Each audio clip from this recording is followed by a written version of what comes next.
विकास sir, आपने सबसे पहले कहा कि हमको बच्चों में खुशी ढूंढनी चाहिए जी। हर चीज के अंदर में खुशी होनी चाहिए। आज का बच्चा अपने दुखों से दुखी नहीं है, पड़ोसी के सुखों से दुखी है। कंपटीशन में मेरे पास मारुति है, तकलीफ नहीं है, उसके पास में ओडी है, तो वो अपनी मारुति छोटी लगती है। अपने पास साधारण पेन है, उसके पास बहुत ब्रांडेड पेन है, तो उसको खुशी कैसे दी जाए? कहाँ उसको सेटिस्फाई किया जाए कि वो अपने दुख, कोई दुख नहीं है, अपना दुख नहीं है, लेकिन दूसरों का जो ज्यादा सुख है वो उसके दुखों का कारण बन रहा है, इसलिए वो खुश नहीं है। और हमेशा आदमी भविष्य के लिए सोचता है, भविष्य कब आता है पता नहीं, वर्तमान भविष्य के लिए खो देता है, और भविष्य आता कब है यह पता नहीं। 80 साल में भी वो भविष्य के लिए काम कर रहा है, वो भविष्य कब आएगा उसमें इंसान फंसा हुआ है। इसके बारे में आपका क्या चिंतन है? सर, पहली जो बात है, दो बातें हैं। पहली बात आपने कहा कि आज के बच्चे दूसरों के सुख से दुखी हैं। दरअसल ये बात जितनी बच्चों पर लागू होती है उतनी हम पे भी लागू होती है। ये बात तो हर पीढ़ी के लिए है। तो ऐसा नहीं कि बच्चे ही दूसरों के सुखों से दुखी हैं, हम लोग भी होते हैं। पर बच्चे गहराई में समझ नहीं पाते क्योंकि वो छोटे हैं, उनका अभी विचार करने का कौशल उतना नहीं है।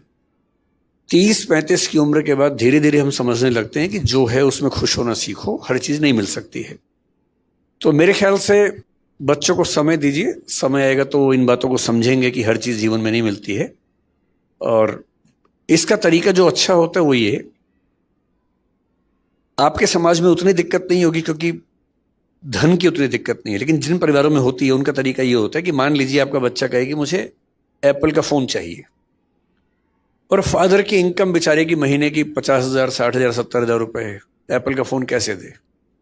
तो 2-3 तरीके हैं। पहला ये कि डांट के भगा दे उसको, दूसरा ये कि पैसा उधार लेके एप्पल का फोन दे। दोनों तरीके गलत हैं। तीसरा तरीका ये कि उसको बिठाए साथ में और बोले कि देख बेटा, ये है मेरी सैलरी 70,000 रुपए, ठीक, ये आया पैसा, इसमें टैक्स लग गया 7,000 रुपए, 63,000 रुपए हैं, बैंक का लोन है 11,000 रुपए, अब बचे 54,000 रुपए, 52,000 रुपए, घर का खर्चा ये है, तुम्हारे स्कूल की फीस ये है, तुम्हारी बहन के स्कूल की फीस ये है, कपड़ों का खर्चा इतना है, बिजली का इतना है, पानी का इतना है, इतना बचा है, इतना पैसा खर्च करता हूं म्यूचुअल फंड में या शेयर्स में, ताकि जब तुम बड़े हो और तुम्हें अपनी फैक्ट्री लगानी हो तो उसके पैसे इकट्ठे हो सके।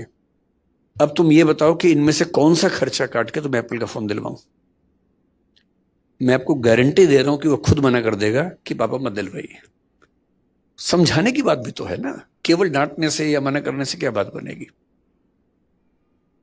हाँ, लेकिन ये उदाहरण आप पे लागू नहीं हो रहा होगा क्योंकि So we have to wrap it up. So